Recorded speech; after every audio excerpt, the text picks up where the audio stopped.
మహిళా ఎమ్మెల్యేల పట్ల అభ్యంతరంగా ప్రవర్తించిన రేవంత్ రెడ్డి, మహిళా ఎమ్మెల్యేల పట్ల అసభ్యంగా ప్రవర్తించిన రేవంత్ రెడ్డి, మహిళా ఎమ్మెల్యేల పట్ల అసభ్యంగా ప్రవర్తించిన రేవంత్ రెడ్డి.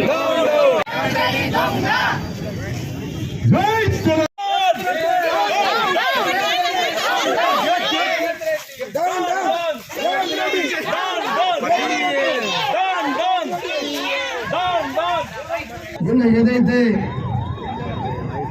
అసెంబ్లీలో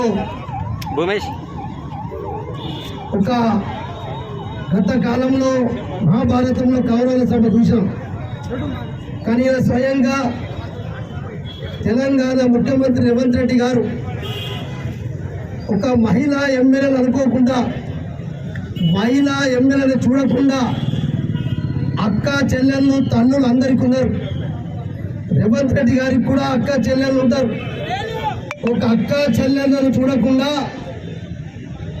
మహిళా ఎమ్మెల్యేల పట్ల నిండు సభలో అసభ్యంగా ప్రవర్తించినందుకు ఈరోజు రాష్ట్ర వ్యాప్తంగా మరి రాష్ట్ర ఏదైతే మా అధ్యక్షుడు కార్యనిర్వాహక అధ్యక్షుడు కేటీ రామారావు గారి పిలుపు మేరకు ఈరోజు బీఆర్ఎస్ పార్టీ నిరసన కార్యక్రమాలు చేపట్టడం జరిగింది.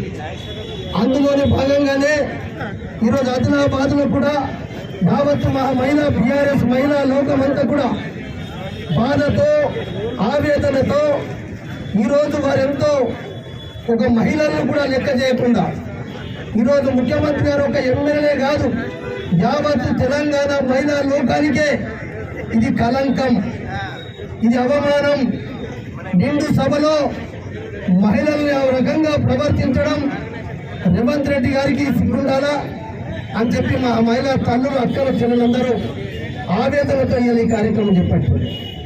రేవంత్ రెడ్డి గారు ఈ అహంకారానికితే నాందిగా కనబడతా ఉంది. ఎవరు కూడా ఈ గతంలో ఉన్నటువంటి ఒక ముఖ్యమంత్రి హోదాలో మాట్లాడాలి.